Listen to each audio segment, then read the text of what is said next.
Hello, Abraham. It's been a long time waiting to get here.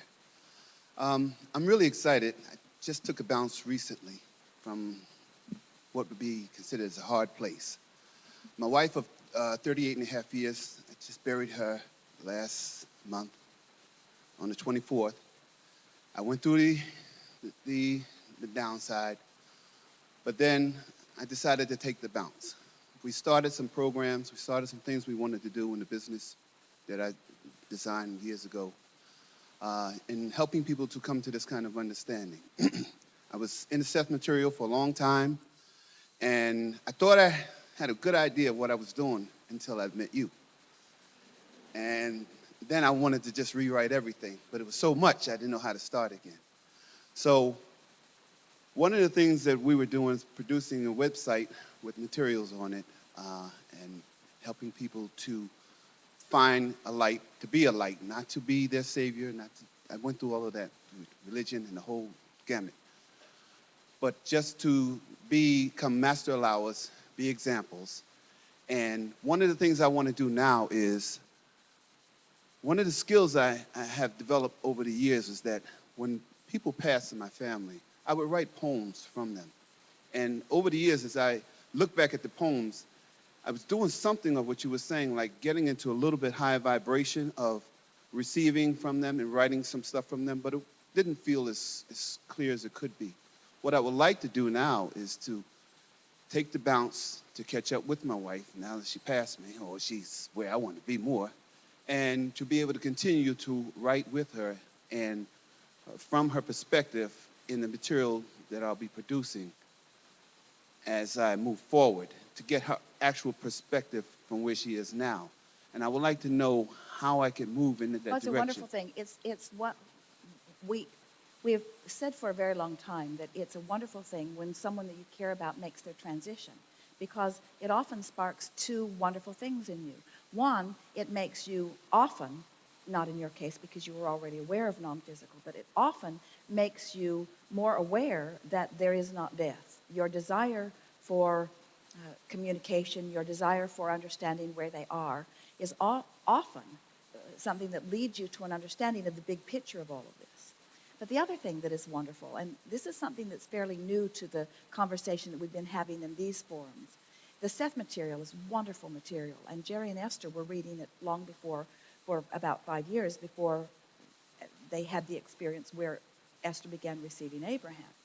And what both of them have discovered about this evolution of this material is that as long as there are people who are still interested in living and interested in asking, the material continues to go forward. But it's not just this material that's going forward, it's that it's life experience is always causing you to expand to the fullest of who you are. We can say that in a better way. This is the piece that we want you to hear, that you are not completely aware of, and as this clicks into place, everything that you were asking about just now will click into place for you too. People often think of their dearly departed as moving into non-physical and being departed or separated from them. Of course, you know that's not true, because we all live in this vibrational universe, and all we have to do is tune to the frequency. Esther is receiving fully this non-physical energy, even though Esther is focused here in the physical. And so it doesn't matter whether it's categorized physical or non-physical, it's all vibrational, and you have access to anything provided you accomplish the vibration. So we know you get that. But the further part that we want you to now understand is that once someone makes their transition into non-physical, they become part of this wholeness that is non-physical. Yes, of course they do.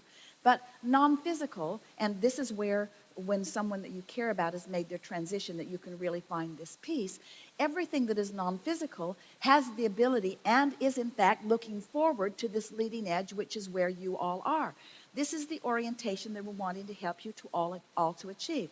Most physical beings still, even after they've listened to us for a while, still really think that once they make their transition, that that's where they're going. They think that that's going home.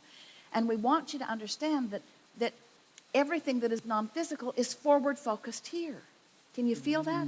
In other words, everything that is non-physical is forward-focused here. And so when you get it, that you have the ability to tune yourself so that what is non-physical can be forward focused here, then of course the energy that you are calling your wife who has made her transition to non-physical will be present with you and will be able to articulate with you in the same way that you were articulating together when you were both here physically focused. Does that make sense to you? Yes, it does.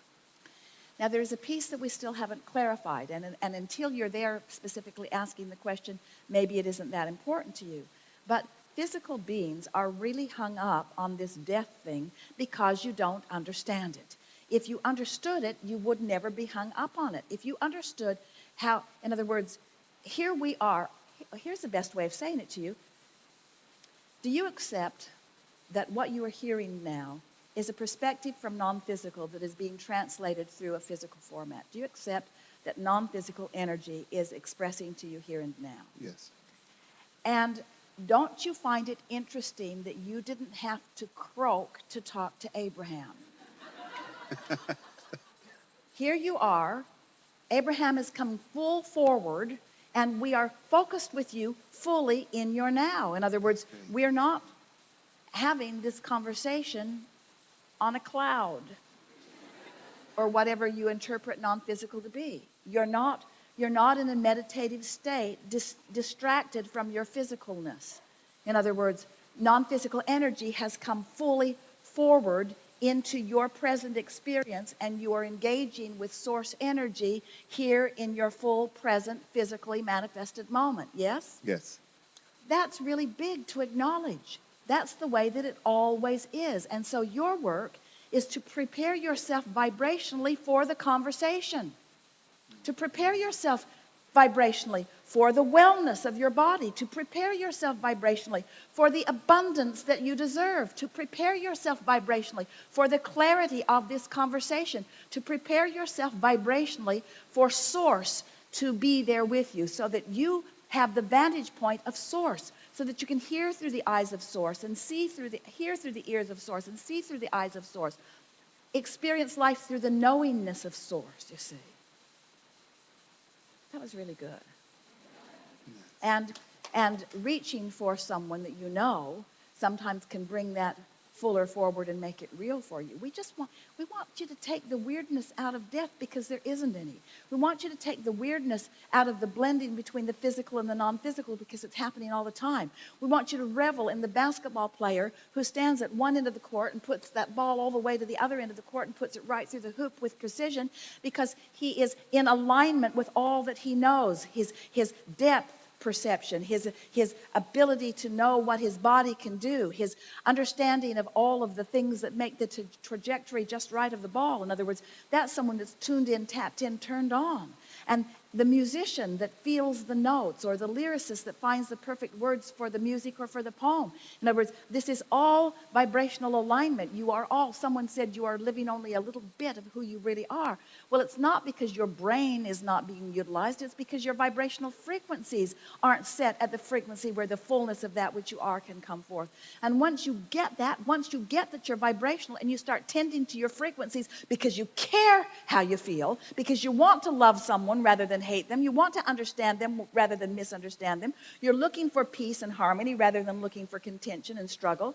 As you care about how you feel and you work yourself thought by thought, moment by moment, conversation by conversation, topic by topic, friend by friend, rendezvous by rendezvous, into alignment with who you are, you're going to begin to feel the fullness of all that has ever been before, that has come to this magnificent, triumphant place of creation right here and now. You're going to feel that flowing through you here and now. And what you write will be profound, and what you write will be moving, and it will stir in others the same sort of alignment. And after all, isn't that what we all are reaching for with our desire to inspire? What is it that we are wanting to inspire others to? Their own power, their own clarity, their own joy, their own acknowledgement that they too are extensions of source energy and that they should be reveling in it right here and now. Don't you just want to take everyone that you meet to that place where they can understand the perfection of that which they are? Isn't that what we all seek for everyone, you see? Mm-hmm. And can any of us do it if we're not living it in any moment, you see? Good time for a segment of